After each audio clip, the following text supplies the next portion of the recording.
আজ একটা interesting recipe share করব আপনাদের সাথে। সেটা হচ্ছে করল্লা ভাপা। ইলিশ ভাপা তো অনেক খাইছেন, এবার করল্লা ভাপাটা খায়া দেখেন। তো এর জন্য আমি 2-3 চামচের মতো সরিষা নিয়ে নিছি, গোটা সরিষা।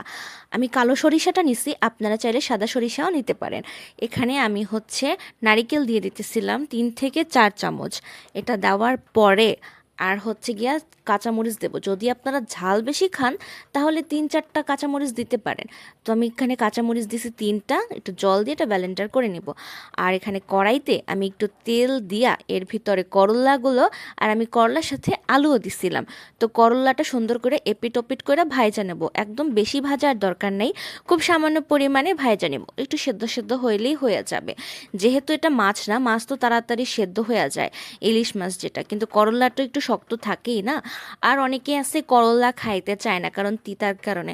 আর এরকম রেসিপি বানাইলে যে করল্লা না খায় সেও বলবে একটু টেস্ট করেই দেখি কেমন লাগে খাইতে। তো এই যে দেখেন আমার করল্লাগুলো ভাজা শেষ, আমি এগুলো হচ্ছে উঠায় নিব।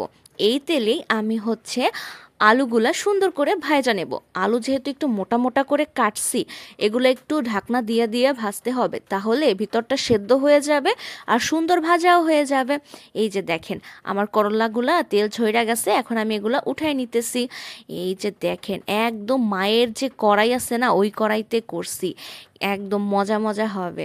তো দেখেন আপনারা পুরো রেসিপিটা দেখবেন, খুবই ভালো লাগবে আমি জানি। এই যে দেখেন আমার আলু ভাজাগুলো শেষ, একটু হালকা ইয়েলো ইয়েলো হয়েছে, তখন আমি নামাই নিছি। এই যে আমার আলু ভাজা শেষ, এখন এই তেলটা আমি একটু কমাইয়া এর ভিতরেই আমি আমার পরের রেসিপি দিব। তো এই তেল কমানোর পরে আমি যে পেস্টটা বানাইছি ওই পেস্টটা দিয়ে দিব। আমি একদম আঁচ কমায় রাখছিলাম, এর ভিতরে আমি হলুদের গুঁড়া দিয়ে দিব, একটু লবণ দিয়ে দিব, আর চিনি দিতে হবে, কারণ যেহেতু করলাটা একটু তিতা টাইপের হয়, চিনি দিলে বিষয়টা আরও বেশি খাইতে ভালো লাগবে।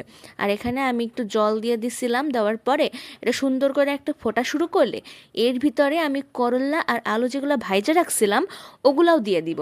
সুন্দর করে নাইরা চাইরা ঢাকনা দিয়ে দিব।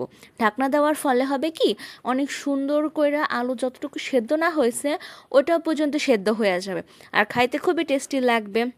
তো ঢাকনা উঠাইয়া আমি হচ্ছে গিয়া দিয়ে দিব কাঁচামরিচ ফাড়া। এই যে দেখেন আমার ঢাকনা উঠানো হয়ে গেছে, আর কত সুন্দর একদম টাইনা গেছে, আর কত সুন্দর একটা লোভনীয় লাগতেছে দেখতে।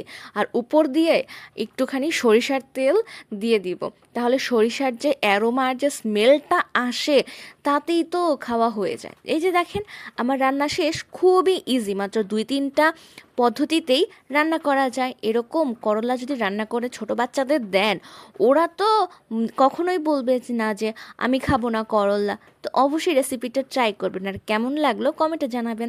Thank you so much.